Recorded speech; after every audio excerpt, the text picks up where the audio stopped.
Bonjour et bienvenue sur le podcast Développe ton biz, le podcast qui donne la voix aux entrepreneurs du bien-être. Nous sommes tous entrepreneurs du bien-être, entrepreneurs de notre bien-être. Retrouvez au travers du podcast de nombreux sujets autour du développement et de l'épanouissement de chacun, découvrir des pratiques bien-être et celles qui te conviendraient au mieux, s'inspirer d'entrepreneurs comme toi et moi qui ont choisi de vivre de leur passion, retrouver des conseils pour entreprendre de manière éthique et alignée, s'enrichir des autres et de leur parcours, de leur vécu, de leurs expériences.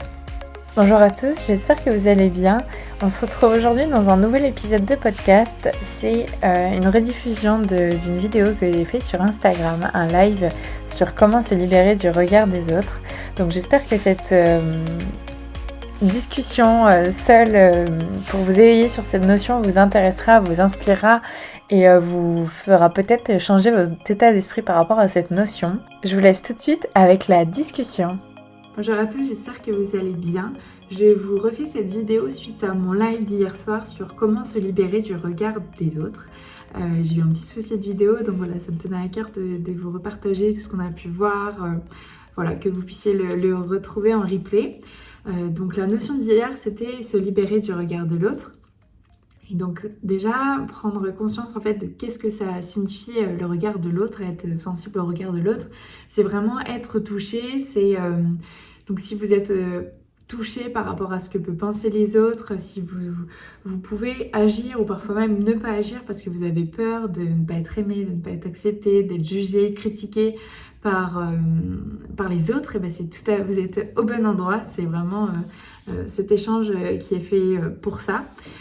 Donc aujourd'hui on va aborder différents points où l'idée c'est vraiment de pouvoir rayonner, de pouvoir être pleinement soi, de se sentir aligné à sa place et assumer en fait ses choix et fier et avoir confiance en soi. Donc voilà, on va aborder différentes notions. Déjà j'aimerais vous poser la question de qu'est-ce que ça signifie pour vous le regard de l'autre. Donc surtout, n'hésitez pas à me mettre en commentaire qu'est-ce que ça évoque pour vous à chaque fois sur les différentes questions que je vais vous poser. Vous pouvez aussi m'envoyer des messages pour qu'on puisse parler en message privé, il n'y a aucun souci. Donc voilà, je vous repose la question. Qu'est-ce que ça signifie pour vous le regard de l'autre ? Donc moi, j'ai réfléchi à plusieurs sujets. Ça peut m'évoquer la peur de l'échec, la peur de la critique, du jugement, comme on a vu juste avant. Et en fait, derrière la peur de la critique, du jugement, c'est le fait qu'on remette en cause ma valeur, qu'on pense que je ne suis pas bonne ou que je ne suis pas douée pour telle chose. Ça peut être aussi la peur de l'abandon, du rejet. Si je n'arrive pas si je fais ça, je vais être jugée, je ne vais pas être acceptée. Si je ne fais pas ça, je vais être aussi peut-être mise de côté. Donc voilà, plein de choses possibles. Donc voilà, je serais vraiment curieuse de savoir qu'est-ce que ça vous évoque dans les commentaires.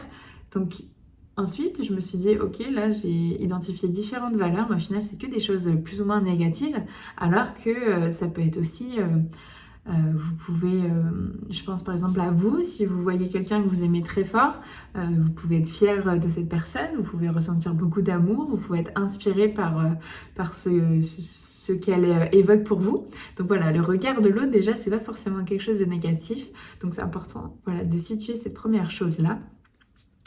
Ensuite, j'aimerais vous rappeler la notion que le fait de ne pas être aimé, c'est tout à fait normal, dans le sens où nous sommes plus de 7 milliards de personnes sur cette terre, donc nous ne pouvons pas plaire à tout le monde. C'est tout à fait logique, c'est pour ça qu'il existe différents partis politiques, c'est pour ça qu'il existe différentes manières de travailler, de vivre, voilà, au quotidien, on fait tous des choses différentes et c'est tout à fait ok et c'est tout à fait normal. Donc voilà, resituer le fait qu'on est énormément sur Terre, qu'on ne peut pas plaire à tout le monde et que c'est tout à fait normal. Donc c'est déjà, voilà, prendre ce recul-là, se dire ok, voilà, il y a cette première chose-là. Ensuite, la deuxième chose que je voulais vous aborder avec vous, c'est d'après vous, pourquoi vous n'êtes pas aimé d'une personne ? Qu'est-ce qui fait que vous n'allez pas être aimé de cette personne ? Je vous laisse quelques secondes pour réfléchir. Et en fait, derrière, qu'est-ce qu'il va y avoir ? Pourquoi on ne va pas vous aimer ? Ça peut être de par vos expériences, enfin, je recommence, cette personne ne peut pas vous aimer comme vous ne pouvez pas aimer une personne peut-être parce que ce n'est pas du tout en accord avec vos valeurs, parce que vous n'avez pas la même expérience, vous n'avez pas la même vie. Donc vous allez avoir chacun en fait une éducation, un mode de vie vraiment basé sur toute votre vie qui vous appartient vraiment à vous, vous seul, vous personnellement, qui fait que des fois on n'est pas d'accord avec les autres personnes et c'est tout à fait ok une nouvelle fois. Et en fait, il faut se rappeler aussi qu'on a tous, imaginez comme si on avait tous des lunettes, on a tous des lunettes avec nos filtres de vie via nos expériences, via nos formations, via notre éducation, via notre vie, qui font qu'on ne va pas être en accord avec tout le monde. Donc, moi, cette notion-là, elle m'a beaucoup aidée parce que ça m'a permis de prendre du recul, de me dire, ok, mais elle ne comprend pas qui je suis, ce que je veux, c'est parce que on n'a pas eu du tout la même vie et du coup, c'est pas envisageable pour elle parce qu'elle ne connaît pas, par exemple.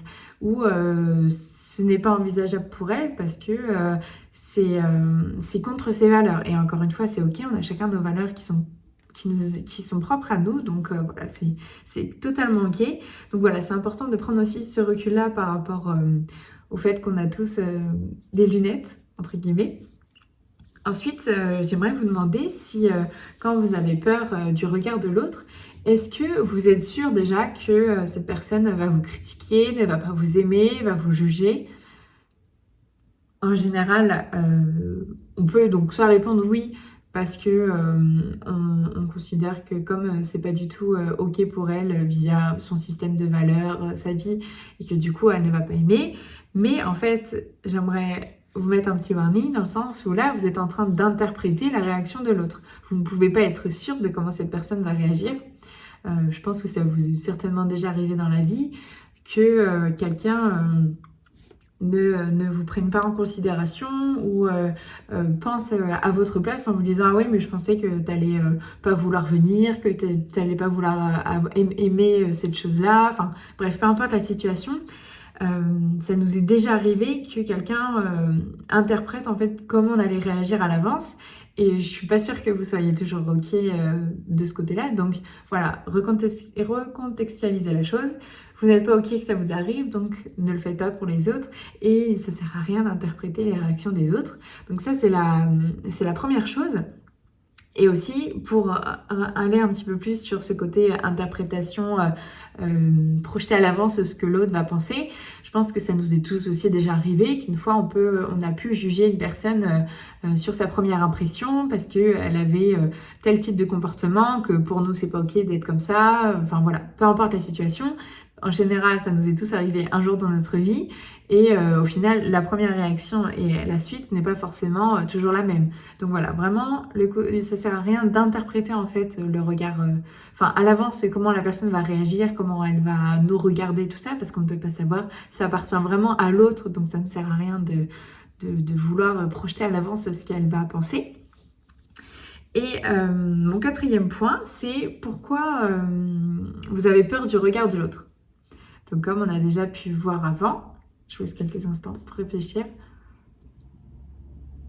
On en a déjà parlé un petit peu. On peut avoir peur du regard de l'autre parce on peut être critiqué, on peut être jugé, on va juger en fait notre valeur. Et j'aimerais vous rappeler que personne ne peut juger votre valeur parce que personne ne vit avec vous au quotidien et donc personne ne sait tout ce que vous avez vécu dans votre vie. Donc vraiment, votre valeur, elle vous appartient à vous parce qu'il n'y a que vous qui ne vous connaissiez suffisamment pour pouvoir attester de quelle est votre valeur. Donc c'est important de rappeler ça aussi. Et derrière le côté critique, j'aimerais vous rappeler que ce soit nous, que ce soit une autre personne qui nous critique, souvent derrière la critique, ça renvoie en fait quelque chose de la personne qui critique, dans le sens où ça peut être, par exemple, moi je vais critiquer, je vous donne un exemple concret.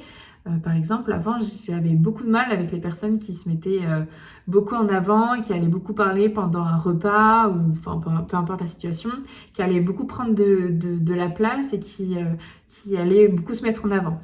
Et en fait, derrière le fait que, par exemple, après, je puisse dire ah, j'aime pas trop cette personne parce qu'elle parle trop, voilà, je la critique. En fait, derrière moi, qu'est-ce que ça révèle? Ça peut révéler deux choses. Le côté peur, donc ça peut être le fait que elle va peut-être prendre trop de place et donc du coup, les autres vont vachement considérer cette personne et du coup, moi derrière, je vais être mise de côté parce qu'on va moins me considérer comme toute l'attention va être concentrée sur l'autre, donc ça peut être ça et donc derrière, c'est la peur du rejet ou de l'abandon. Ça peut être aussi, je n'accepte pas, c'est aussi une non-acceptation de ce comportement-là chez nous. Par exemple, elle se met beaucoup en avant, elle parle beaucoup. Moi, je ne suis pas du tout comme ça, je n'aime pas me mettre en avant, je n'aime pas parler de moi. Et du coup, c'est quelque chose que je n'accepte pas chez moi, de me mettre en avant. Et indirectement, ça revient derrière à de nouveau la blessure de la peur. Peut-être que je n'ose pas me mettre en avant parce que j'ai peur de ce que je vais dire et j'ai peur de ne pas être acceptée, par exemple. Donc voilà, il y a plein de situations possibles. Donc je vous invite vraiment à creuser, à vous poser des questions, à voir qu'est-ce qui peut se cacher en fait derrière vos peurs. Et ensuite, une dernière chose que je voulais aborder aussi, qui revient sur la peur. Souvent, du coup, là, la peur, c'est, on peut aussi avoir peur de l'échec. On ne va pas réussir cette chose-là, donc on ne va pas être aimé, donc on va être considéré comme, on ne sait pas. On va perdre en fait notre valeur parce que les gens vont se dire qu'on ne sait pas faire ça, donc on est nul, entre guillemets. Et en fait, derrière, tout ce qui se révèle aussi derrière ça, c'est le côté égo. L'ego, c'est une petite partie du mental qui veut rester dans sa zone de confort. Et donc, avant, c'était très bien. À la préhistoire, quand on pouvait très facilement mourir, c'était une manière de rester en sécurité. Et en fait, voilà, l'ego se met en place vraiment pour nous garder en sécurité dans la zone de confort. Donc c'était tout à fait adéquat quand on était à la préhistoire, sauf qu'aujourd'hui, nous sommes en 2021, bientôt en 2022. Les situations dans lesquelles on peut mourir sont quand même beaucoup, beaucoup, beaucoup moins envisageables. Donc voilà, prendre du recul sur, ok, je comprends que tu aies peur, mais... donc là, l'idée, c'est vraiment de travailler sur sa peur parce que aussi, ce qui est important de comprendre, c'est que là, vous avez peur du regard de l'autre, donc vous allez ressasser le fait que vous ne savez pas comment faire, vous ne voulez pas trop agir, mais en même temps, cette chose-là, elle est importante pour vous. Et en fait, il va se passer plein de choses dans vous en fait, votre énergie va être concentrée sur ce côté. Vous avez peur, vous avez besoin de réfléchir et en fait, ça va trotter dans votre tête. Et au final, vous n'allez pas concentrer votre énergie sur des choses beaucoup plus productives, que ce soit agir dans ce qui vous tient vraiment à cœur, que ce soit... voilà, vraiment utiliser correctement son énergie. Au final, là, vous la concentrez sur le fait que vous avez peur, que vous êtes stressé, que vous allez en fait gérer cette pression-là. Alors que si vous prenez du recul et que vous vous rappelez que la vie, c'est quand même un chemin et que l'idée, c'est d'avancer et c'est ok de se prendre des murs, ça nous permet de continuer. C'est que ce n'était pas tout à fait dans cette direction-là, mais ça nous permet de nous recentrer pour aller dans notre chemin, dans notre direction, pour trouver notre place. Et c'est ok en fait. Donc voilà, prendre du recul sur... se rappeler que le principe de vie, c'est quand même de faire ce qu'on aime et que la vie, c'est quand même un apprentissage. Donc, c'est OK de se prendre des murs, de se prendre des petits blocs. Donc, c'est pas toujours agréable, mais ça nous fait progresser et aussi se rappeler que le résultat au bout, à la fin, est quand même vachement cool et que ça vaut le coup de se prendre des murs, en fait. Donc voilà, vraiment l'idée que j'ai voulu vous partager au travers cette vidéo, c'est vraiment que vous puissiez prendre du recul en fait sur comment vous réagissez, que en fait, donc derrière le regard de l'autre, il y a la confiance en soi évidemment, mais que rien qu'en changeant d'état d'esprit par rapport aux situations, ça permet de prendre du recul et de désacraliser les choses et de vachement plus passer à l'action parce que pour se dire qu'en fait c'est pas du tout ok et que il n'y a pas besoin de se faire une montagne par rapport à ce sujet-là. Donc voilà, j'espère que je vous ai apporté différentes pistes de réflexion, que ça vous a apporté des outils, des clés pour vous libérer du regard de l'autre. N'hésitez pas à me laisser des commentaires, des messages pour me dire ce que vous en pensez, ce qui vous vient à l'esprit pour qu'on puisse discuter, échanger sur le sujet. J'aimerais aussi que là, dans cette vidéo que vous êtes en train de regarder, c'est de prendre action, c'est de vous dire ok, je vais mettre en place des outils pour me libérer du regard de l'autre. Peut-être par exemple, vous préparez une petite note avec ces quelques questions pour justement un peu désacraliser à chaque fois la chose et prendre du recul et vous apaiser. Donc vous pouvez faire cette manière-là. Donc vraiment, je vous invite vraiment à vous engager. N'hésitez pas à me laisser aussi un petit commentaire avec votre affirmation, votre engagement que vous allez prendre. Voilà, en tout cas, je vous laisse vous mettre en action par rapport à ces sujets-là. Si vous avez envie d'échanger, n'hésitez surtout pas. Et si vous avez besoin de plus d'accompagnement pour aller plus loin sur ces sujets-là, je voulais vous dire aussi que j'ai créé un accompagnement qui s'appelle Reconnexion et grandeur d'être, dans lequel l'idée c'est vraiment d'être aligné, d'être sa priorité, de prendre conscience de ses choix, de ce qui est important pour nous et de les assumer pleinement pour être vraiment alignée, heureuse, en confiance, avoir confiance en ses capacités et vraiment rayonner et se sentir à sa place. C'est vraiment la chose la plus importante. C'est un accompagnement qui est basé sur 3 piliers qui sont la reconnexion à soi, la confiance en soi et l'état d'esprit, où justement dans cette partie état d'esprit, on va parler entre autres de ces petits sujets-là qu'on a pu voir pour un peu désacraliser les choses, pour prendre du recul sur les situations.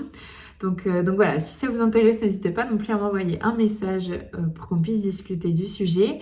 Et aussi à partir de janvier, je vais proposer des ateliers d'exploration de soi qui durent à chaque fois 1 heure, 1h15, 1h30, dans lesquels on va travailler sur un sujet en profondeur. Donc ça peut être la confiance en soi, peut-être justement approfondir aussi le sujet du regard de l'autre pour pouvoir avoir davantage d'outils en fait pour déconstruire la situation.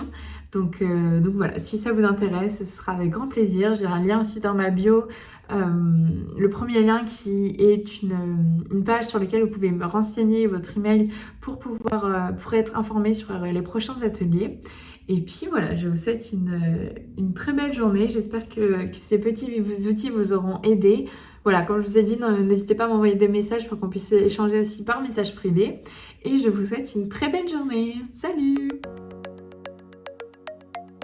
J'espère que cet épisode de podcast vous a plu, qu'il vous aura éveillé sur cette notion du regard de l'autre, qui vous aura peut-être permis de voir un peu plus clair, de pouvoir changer un peu votre vision par rapport à tout ça. Comme vous avez pu le voir, c'est un live sur Instagram, donc je vous invite vraiment à me suivre sur Instagram, @journal.exploration. Et on se retrouve dès lundi avec un nouvel épisode de podcast qui sera une interview avec 2 personnes très très inspirantes. Donc j'espère que ça vous plaira.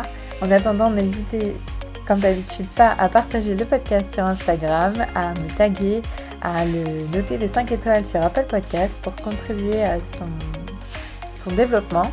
Et je vous souhaite une très belle journée. À très vite.